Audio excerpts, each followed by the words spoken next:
Molweni namhlanje ngalo mhla wamanesi, imini yethu bethuna yi-12 kaMeyi. It's not only up eSouth Africa le mini yamanesi, kuthiwa yi-International Nurses Day, which is ilizwe lonke libungaza olu suku. Mna ndiye ndaqonda uba ngolu suku mandilonwabele njani olu suku ngento yoba ndinifake nani mani. Sikhe sifundeni, sikhe sincedaneni, uyayibona. So namhlanje mna ndikhethe into yoba mandenze into ezawunceda wonke umntu.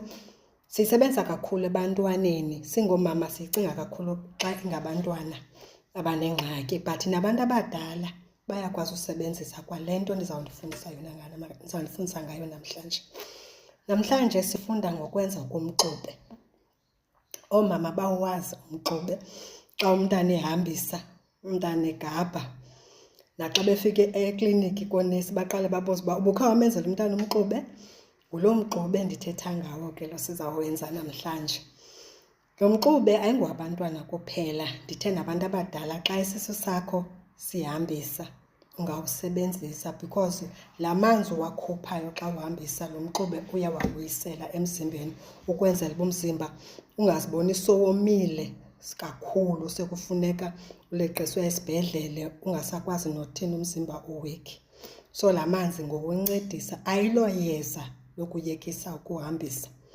Luvala laa ndawo njengoba ephuma la manzi, luvala laa gap yala manzi. But xa ubona uba uya uba wesi, awuhlali endlini, uyaya ekliniki uyofumana uncedo.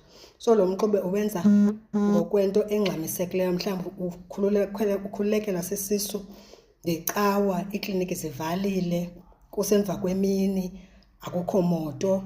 So uqonda uba ndizawuvukela ngomso ekliniki.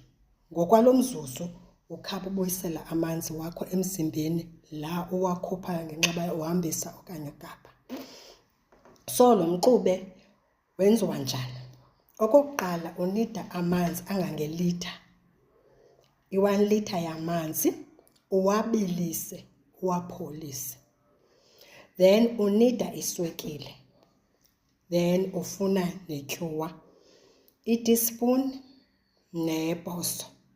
Ibhoso liwenza ntoni? Liza kuncedisa uba xa umejarisha la swekile ikwazi ibe level apha eteaspoonini, because le swekile uzayifaka apha inendlela yayo ekufuneka yenziwe ngayo, yile ndiza kufundisa yona. So kuthiwa lo mxube wenziwa ngama-teaspoon, uthatha i-1 litre yamanzi ufike ama-teaspoon 8 eswekile, ufake ihafu ye-teaspoon letyuwa.